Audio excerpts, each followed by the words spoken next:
Welcome back. Now that you've got the fundamentals down, it's time to dive into the exciting world of educational philosophies. And we're starting with probably the most famous one, Montessori. You've definitely heard this name thrown around at playground conversations, but let me guess, you're not exactly sure what it means, right? But don't worry, by the end of this lesson, you'll be able to explain Montessori to your neighbors like a pro. First, let's talk about Maria Montessori herself, because her story is pretty incredible.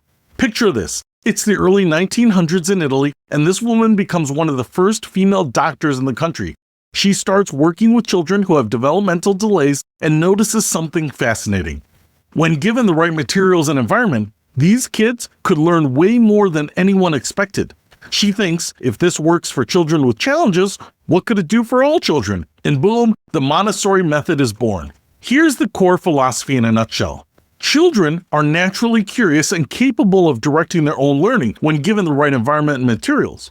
Revolutionary concept for 1907 and honestly still pretty revolutionary today. The Montessori approach says follow the child instead of make the child follow. So what does this actually look like in a real classroom? Well, the first thing you'll notice is that it doesn't look like a typical preschool at all. Instead of tiny tables where everyone sits together for circle time, you'll see kids spread out around the room, working independently or in small groups on different activities. One child might be carefully pouring water from one pitcher to another, while another is tracing sandpaper letters with their finger, and someone else is probably building geometric shapes. The mixed-age classroom is huge in Montessori. We're talking 3, 4, and 5-year-olds all together. I know your first thought might be, won't the older kids be bored? Won't the younger kids get overwhelmed? But here's the magic. The older children become natural mentors and teachers, which actually reinforces their own learning. And the younger ones get to see what they'll be doing next year, which is incredibly motivating. Now, let's talk about those famous Montessori materials because they're genuinely fascinating. Everything is designed with what Montessori calls control of error, meaning kids can figure out for themselves if they're doing something correctly without needing an adult to tell them. Take the pink tower. It's a set of wooden cubes in graduated sizes. If a child tries to stack them incorrectly, the tower falls down. No teacher needs to say that's wrong. The material itself provides the feedback. The classroom is divided into 5 main areas, and this is where it gets really structured. There's practical life, things like pouring, cleaning, food preparation. These aren't just busy work, they're developing concentration, coordination, and independence. Then there's sensorial, where kids explore concepts like size, color, texture, and sound through hands-on materials. Mathematics in Montessori is absolutely brilliant. Kids learn numbers by actually handling quantities. Golden beads that represent units, tens, hundreds, and thousands. They can literally hold 1,000 in their hand and understand what that means before they ever see the numeral written down. It makes abstract concepts concrete. Language development happens through carefully sequenced progression. Kids start by tracing sandpaper letters while saying the sound. They're using sight, touch, and hearing simultaneously. Then they build words with movable alphabets before they can even write. Reading naturally follows because they already understand how sounds combine to make words. Cultural studies is where the kids explore geography, history, science, art, and music. They might walk on a floor map of the world or learn about different cultures through food, music, and stories. The goal is to help children understand their place in the world and develop respect for all living things. Here's what might surprise you about Montessori teachers. They're called guides instead of teachers, and their role is very different from what you might expect.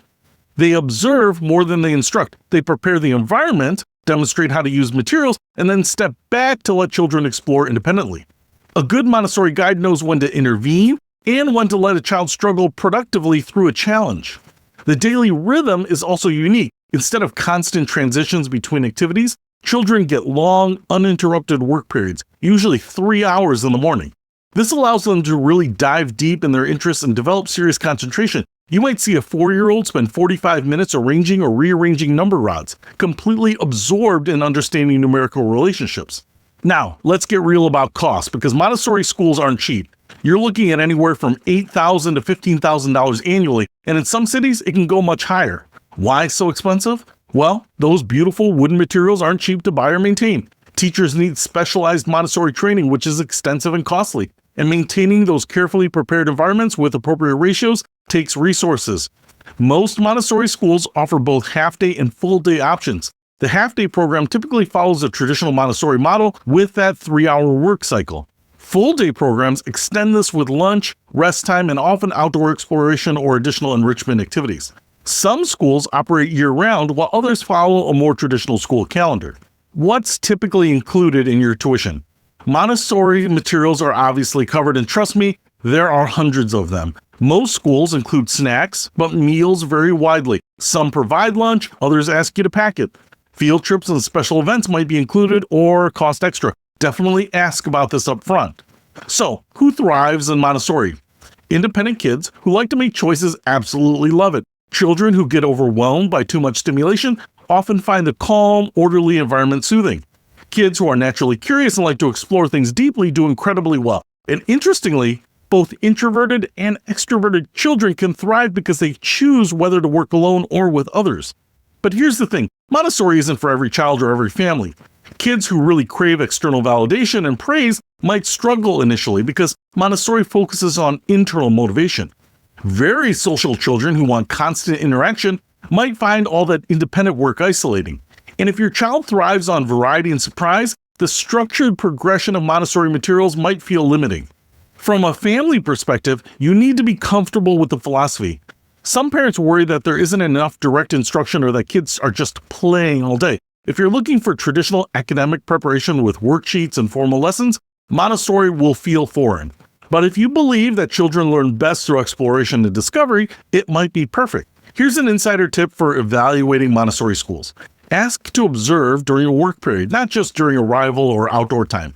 You want to see children actually engaged with the materials. Are kids focused and purposeful? Are they wandering aimlessly? Are the guides observing and supporting, or are they just hovering and directing? A good Montessori classroom has a calm, productive buzz. Not silence, but purposeful activity. Also, ask about the school's fidelity to Montessori principles. Some schools use the Montessori name, but don't actually follow the method. Look for teachers with proper Montessori training. AMI or AMS credentials are the gold standards. Ask about mixed-age classrooms, 3-hour work periods, and whether children can choose their own activities. One more thing to consider: what happens after Montessori? Some children transition beautifully to traditional elementary schools, while others find the shift to more structured, teacher-directed learning challenging. Many families look for elementary schools that continue with progressive, child-centered approaches. It's worth thinking about your long-term educational plan, not just the preschool years. Waldorf Steiner education. All right, let's talk about Waldorf education, and I promise you, this is going to be unlike anything else we discuss in this course. Waldorf is basically the anti-Montessori in many ways, and that's not a criticism, they're just completely different approaches to honoring childhood and supporting development. Rudolf Steiner created this approach in 1919 in Germany, and his background was pretty eclectic. Philosophy, spirituality, education, even agriculture. He believed that children develop in very specific stages, and that rushing academic learning too early could actually harm their natural development. Revolutionary thinking for its time, and still pretty countercultural today. Here's the Waldorf philosophy in a nutshell. Children should be protected and preserved. Children under 7 shouldn't be pushed into formal academics because their brains aren't developmentally ready. Instead, they should be immersed in imagination, creativity, beauty, and wonder. Learning happens through imitation, rhythm, and hands-on experiences that engage all the senses. When you walk into a Waldorf preschool, you'll immediately notice it feels different. Think warm, cozy, and incredibly beautiful. Natural materials everywhere. Wooden toys, silk scarves, wool felt, cotton fabrics. The colors are soft and muted. Lots of pink and peach tones that Waldorf educators believe are soothing to young children. There are no plastic toys, no electronic gadgets, and definitely no screens. The daily rhythm is almost ceremonial. Every day begins and ends the same way, often with a song or a verse. There's a strong emphasis on seasonal celebrations and festivals, not just Halloween and Christmas, but harvest festivals, spring celebrations, and cultural traditions from around the world. This creates a sense of anticipation and connection to natural cycles that many kids find deeply satisfying. Let's talk about what children actually do in Waldorf preschool, because it might surprise you. A huge chunk of time is devoted to free play, but not the kind of free play you might imagine. Children play with simple, open-ended materials that require them to use their imagination. A piece of silk might become a river, a cape, or a fort roof. Wooden blocks aren't just blocks, they're houses, cars, food, or whatever the child's imagination creates. Storytelling is enormous in Waldorf, but these aren't picture books. Teachers tell stories from memory, often fairy tales and folk tales from different cultures. The children listen with their whole bodies, often acting out parts or joining in with repeated phrases. The same story might be told for weeks, allowing children to really absorb and internalize the narrative. Artistic activities happen daily: watercolor painting, drawing with block crayons, modeling with beeswax. But here's what's different. There's no pressure to create recognizable objects. Young children are encouraged to explore color, form, and texture for the pure joy of creation. You won't see any craft projects where everyone is making the same thing. Practical activities are huge too: bread baking, soup making, gardening, cleaning, simple woodworking. Children participate in real work that contributes to the classroom community. They're not pretending to cook in a play kitchen, they're actually helping prepare snacks for the classmates. This develops practical skills and a sense of meaningful contribution. Here's something that throws many parents. There are no formal academics in Waldorf preschool. No letter recognition, no counting worksheets, no sight words. Waldorf educators believe that pushing cognitive learning too early can interfere with imagination and creativity. Reading typically doesn't begin until first grade, and even then, it's introduced very gradually. The mixed age grouping works different than in Montessori. Children often stay with the same teacher for multiple years, creating deep, stable relationships. The teacher becomes like a beloved aunt or grandmother figure who really knows each child's personality and developmental journey. Nature is absolutely central to Waldorf education. Children spend significant time outdoors in all weather, and I mean all weather. They have proper rain gear and snowsuits because outdoor play happens rain or shine. Gardens are common, and children often go on nature walks to collect materials for seasonal crafts. Movement is woven throughout the day, but it's purposeful movement, not exercise for exercise's sake. Children might act out stories, practice traditional games, or do simple eurythmy, a movement art that Steiner developed. The goal is to help children feel comfortable and confident in their bodies. Now let's talk money, because Waldorf schools can be pretty expensive. You're looking at $10,000 to $20,000 annually, sometimes more in major cities. Why so costly? Well, maintaining those beautiful natural environments isn't cheap.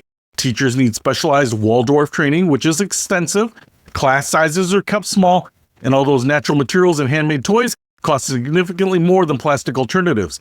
Most Waldorf preschools offer both half-day and full-day options, though the core program is usually half-day. Full-day programs typically extend with rest time, additional outdoor play, and sometimes more practical activities like extended cooking or gardening projects. Many schools follow a traditional school calendar with summers off, though some offer summer programs with a similar philosophy. What's typically included? All those beautiful art materials, seasonal celebration materials, and often snacks made from organic whole foods. Some schools include lunch, especially if it's prepared on-site with the children. Field trips are usually nature-based and might include visits to farms, gardens, or natural areas. So, who thrives in Waldorf? Creative, imaginative children absolutely love it. Kids who are sensitive to overstimulation find the calm, beautiful environment soothing. Children who love stories, art, and hands-on activities are in heaven. Kids who develop at their own pace without pressure to meet external benchmarks often flourish. But Waldorf definitely isn't for everyone. If your child is already reading at 3 or 4 and loves academic challenges, they might feel bored or frustrated. Very active kids who need lots of physical challenge might want more varied movement opportunities. And if your family values early academic achievement, the lack of formal learning might make you nervous. From a family perspective, you need to embrace the philosophy pretty wholeheartedly. Waldorf educators strongly discourage screen time even at home. They recommend natural toys over electronic ones, and they prefer that children not be exposed to adult concerns through news or inappropriate media.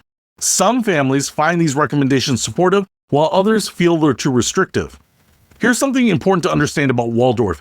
It's based on anthroposophy, Steiner's spiritual philosophy. While Waldorf schools are non-denominational, they're not completely secular either. There's a spiritual undertone that emphasizes wonder, reverence, and connection to something greater than ourselves. Most Waldorf schools are careful not to promote any specific religion, but the overall approach has what you might call a spiritual flavor. So, when evaluating Waldorf schools, look for that characteristic beauty and warmth in the environment.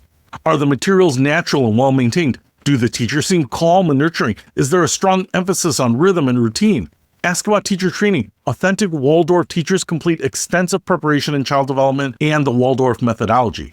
Also, ask about the transition to elementary school. Many children who attend Waldorf preschool continue in Waldorf elementary programs, where academics are introduced gradually starting in the first grade.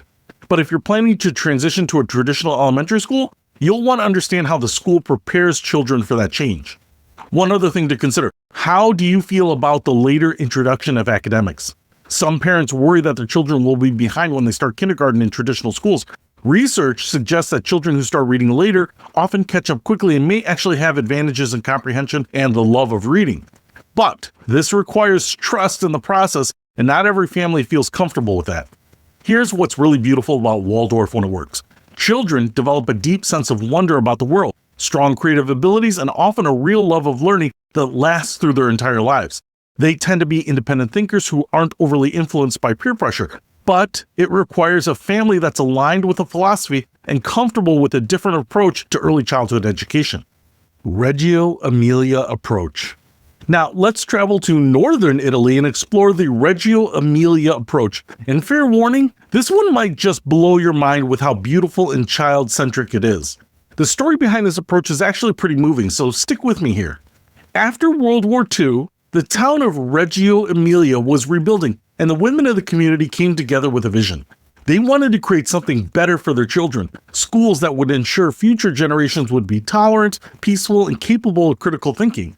They literally sold bricks and tanks left over from the war to fund their first school. Talk about turning swords into plowshares. Enter Loris Malaguzzi, a young teacher who was so inspired by what these mothers were creating that he dedicated his life to developing this approach. His central belief was that children are competent, curious researchers who can construct their own learning when given the right support and environment. Here's the heart of Reggio Emilia. Children have 100 languages to express their understanding of the world. We're not just talking about verbal language, but drawing, painting, sculpting, dancing, building, dramatizing, and countless other ways of communicating ideas and feelings. The role of educators is to listen carefully to these many languages and support children in developing them. When you walk into a Reggio-inspired classroom, the first thing you'll notice is how absolutely gorgeous it is. Light streams through large windows, plants bring nature indoors, mirrors reflect and multiply images, and children's work is displayed everywhere, not just hung on walls, but thoughtfully documented and presented like gallery exhibitions. The environment is often called the third teacher because it's designed to inspire, challenge, and support learning. Here's what makes Reggio truly unique. The curriculum emerges from the children's interests and questions. Teachers don't start the year with predetermined themes like all about community helpers or the four seasons. Instead, they observe what children are naturally curious about and then support deep investigations into these topics. Maybe the kids become fascinated with shadows or water or how buildings stay up. These interests become the foundation for weeks or months of exploration. Let's say a group of children becomes interested in birds after finding a nest on the playground. In a traditional preschool, this might become a week-long unit with bird crafts or bird books. In a Reggio approach, this could become a months-long investigation. Children might observe real birds, draw them, research different types, build birdhouses, create sculptures, interview bird experts, and document their learning in multiple ways. The adults support and extend the investigation, but the children drive the direction. Documentation is huge in Reggio Emilia, and I mean extensive documentation. Teachers carefully observe children's play, conversations, and work, taking photos, recording conversations, and collecting examples of their creations.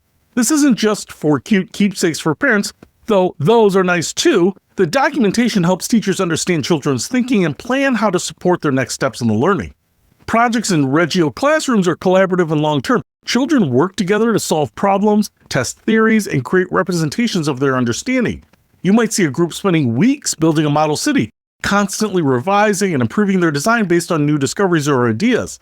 The process is as important as the product, maybe even more important. The role of families is central to Reggio Emilia. Parents aren't just invited to participate, they're considered essential partners in their children's education.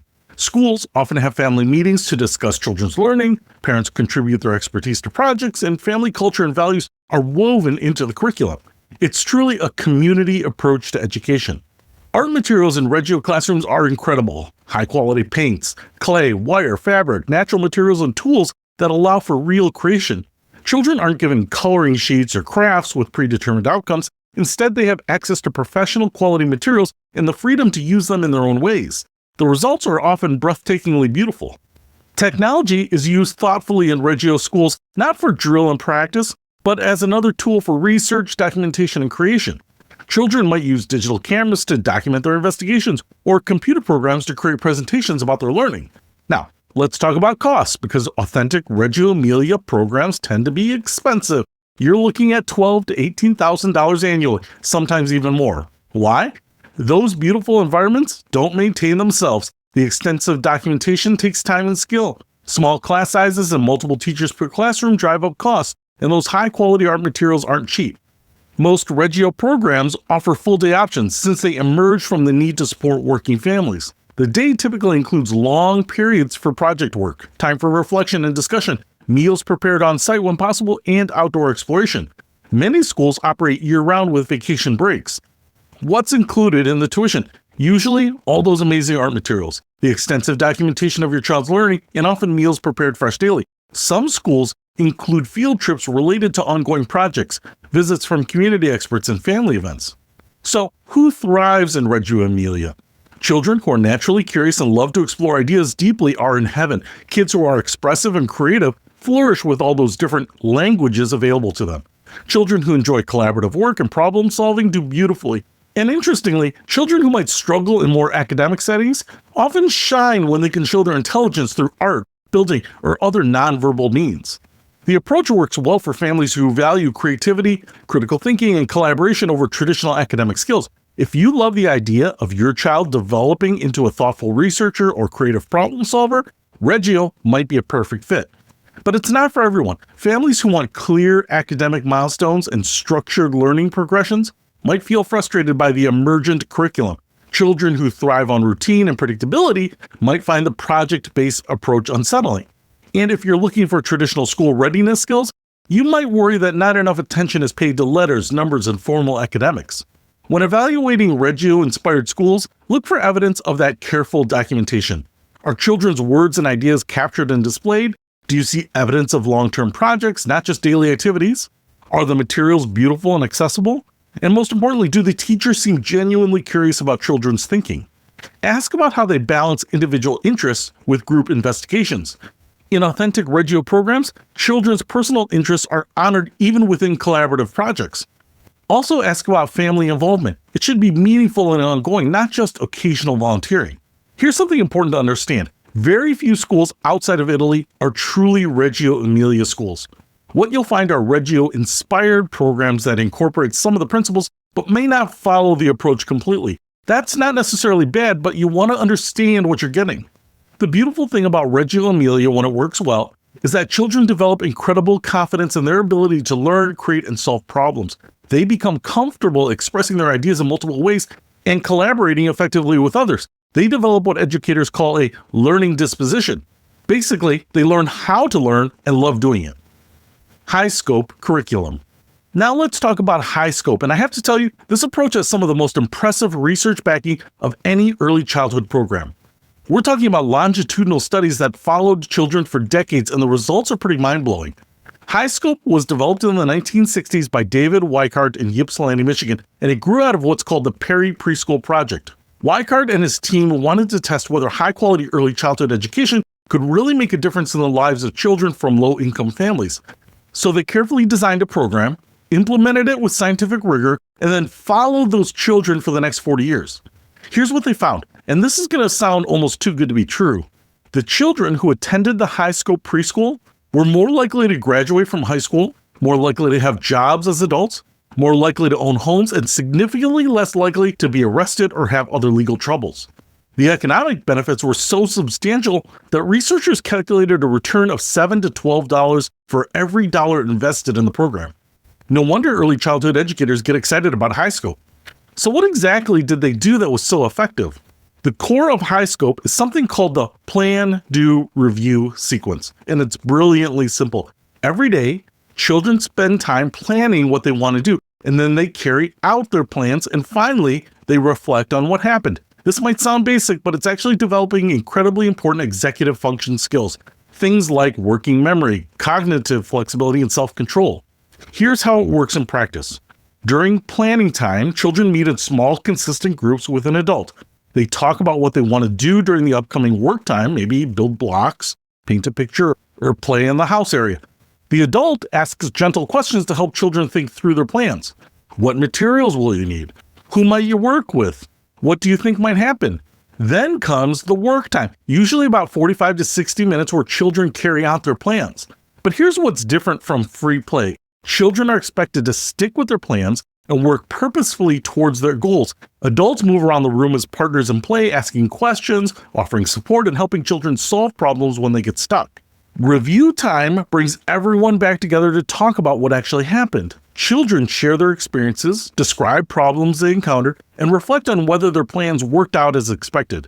This isn't show and tell, it's genuine reflection that helps children become more intentional learners. The classroom environment in HighScope is carefully organized into distinct interest areas: blocks, house area, art, books, toys, and games, and usually a computer area. Each area has clear boundaries and is stocked with open-ended materials that support different types of learning. Children can choose where to work, but they're expected to clean up and put materials back where they belong. HighScope has very specific key developmental indicators, 58 of them to be exact, that guide teachers' observations and planning. These aren't checklists or things to drill children on. Instead, they're research-based indicators of healthy development that help teachers know what to look for in sport. Things like child uses tools for writing and drawing, or child solves problems encountered in play. The adult-child interaction style in HighScope is distinctive. Adults are encouraged to share control with children, communicate as partners rather than directors, and use encouragement rather than praise. When conflicts arise, and they will, adults use a 6-step problem-solving approach that helps children learn to resolve their own disputes peacefully. Small group times happen daily where teachers present planned activities that introduce new materials or concepts. But even these are child-centered. Teachers might introduce a new type of block or demonstrate a simple science experiment, but children are free to explore and modify the activity based on their interests. Large group times include music, movement, and interactive games that build community and support different types of learning. You might see children acting out stories, playing singing games from different cultures, or doing movement activities that support spatial awareness. Now, for the practical stuff. HighScope is used in many different settings, from Head Start programs to private schools, so costs vary widely. In public programs, it might be free or low cost. In private schools, you're looking at $8,000 to $14,000 annually. The approach is designed to be implemented in half-day or full-day programs, and it works well with different schedule options. What's typically included depends on the setting. In public programs, meals are usually provided. In private schools, it varies. The HighScope materials and training are significant investments for schools, so that's reflected in the overall program quality and cost. So, who thrives in HighScope? Children who benefit from structure but also want some control over their learning love the plan, do, review approach. Kids who are developing self-regulation skills do well with the consistent routines and expectations. Children who enjoy both independent work and collaborative activities find good balance in HighScope classrooms. The approach works well for families who want research-backed practices and clear developmental goals. If you like the idea of your child developing planning skills, persistence, and problem-solving abilities, HighScope delivers on those goals. It's also great for families who want some academic preparation without losing the benefits of play-based learning. When you're evaluating HighScope programs, ask to observe during the plan, do, review sequence.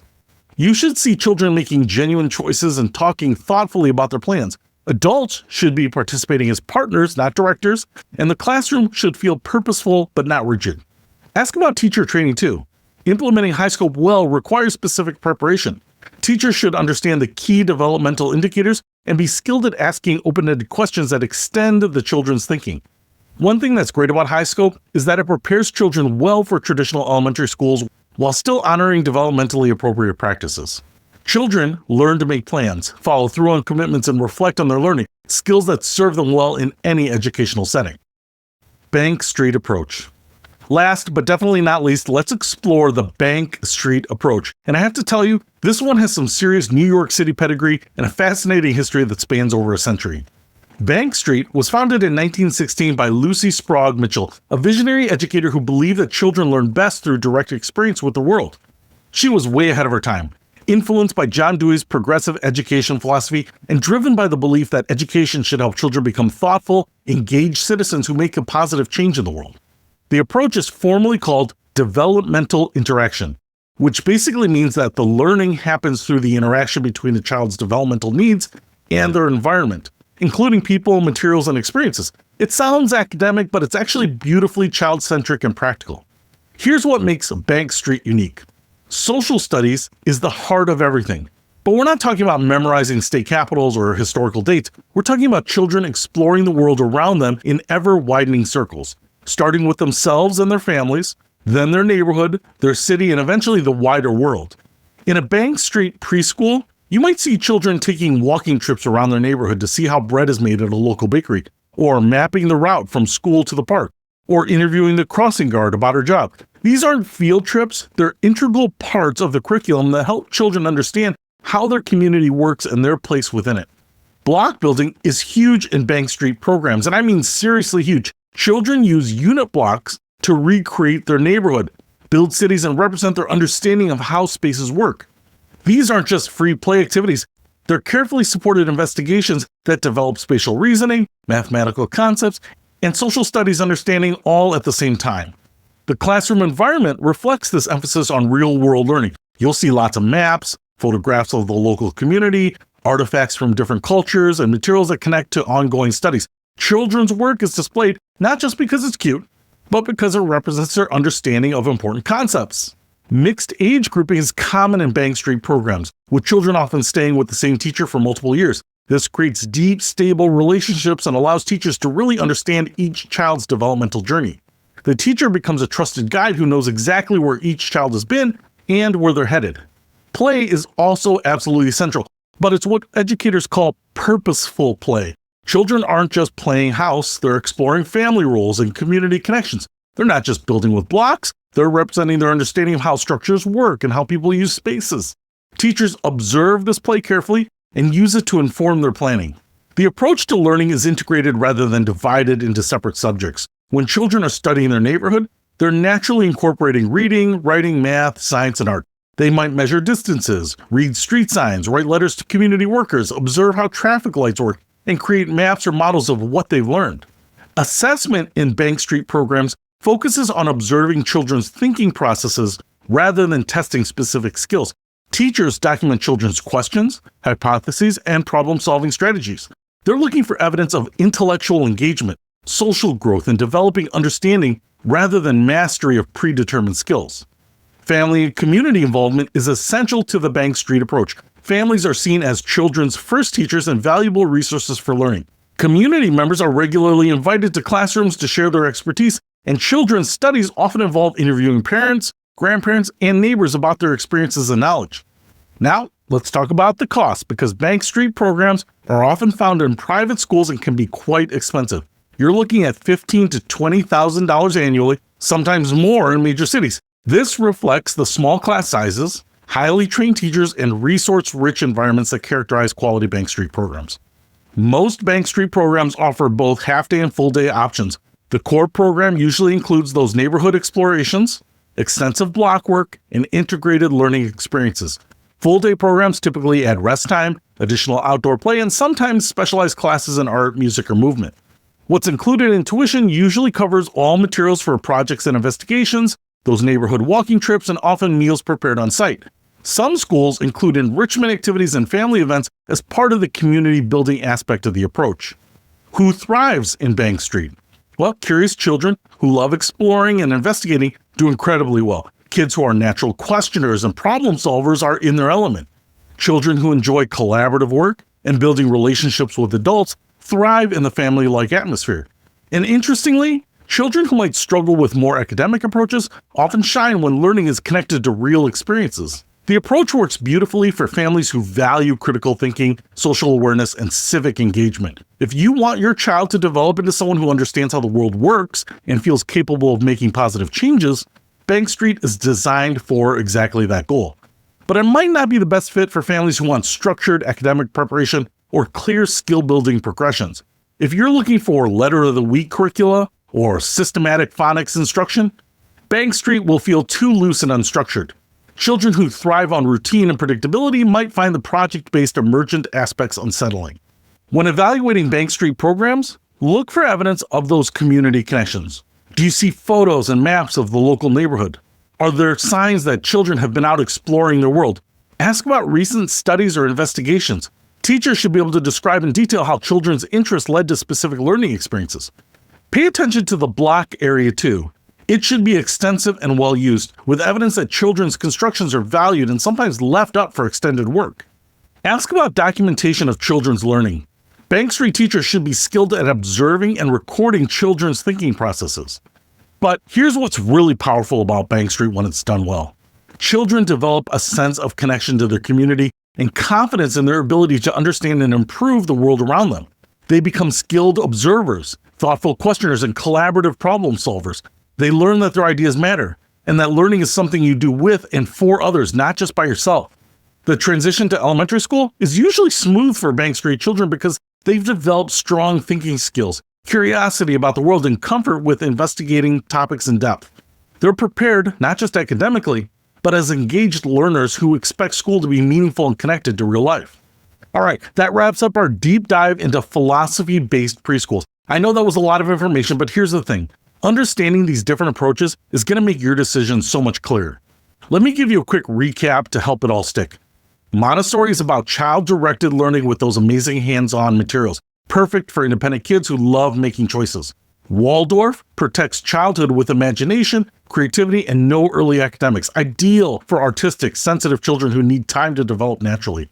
Reggio Emilia treats children as researchers with that gorgeous environment and project-based learning, fantastic for curious, expressive kids and highly involved families. HighScope gives you the best of both worlds with that plan, do, review structure, great for children who need some guidance, but also want control over their learning. And Bank Street connects everything to the real world through community exploration and social studies, perfect for natural investigators who want to understand how everything works. Here's your homework before we move on to the next module. And yes, I'm giving you homework again. Think about which of these approaches resonated with you, not just intellectually, but in your gut. Could you see your child thriving in one of these environments? Could you see yourself embracing the philosophy? Also, start paying attention to how your child naturally learns and plays. Do they love organizing and categorizing things like a little Montessori child? Are they always creating elaborate imaginative scenarios like a Waldorf kid? Do they ask endless questions and want to investigate everything like a Reggio researcher? Do they love making plans and seeing them through like a HighScope student? Or are they constantly wanting to understand how the world works like a Bank Street explorer? In our next module, we're going to look at mainstream and chain programs, the Goddards and the KinderCares of the world. These might not have the philosophical depth we just explored, but they serve millions of families and have their own strengths and considerations. Plus, they're often more accessible and affordable than some of these specialized approaches. But before we move on, take a moment to appreciate what we just covered. These aren't just different ways to keep kids busy during the day. These are fundamentally different beliefs about how children learn, what childhood should look like, and what kind of people we want to raise. So, it's pretty amazing stuff, right?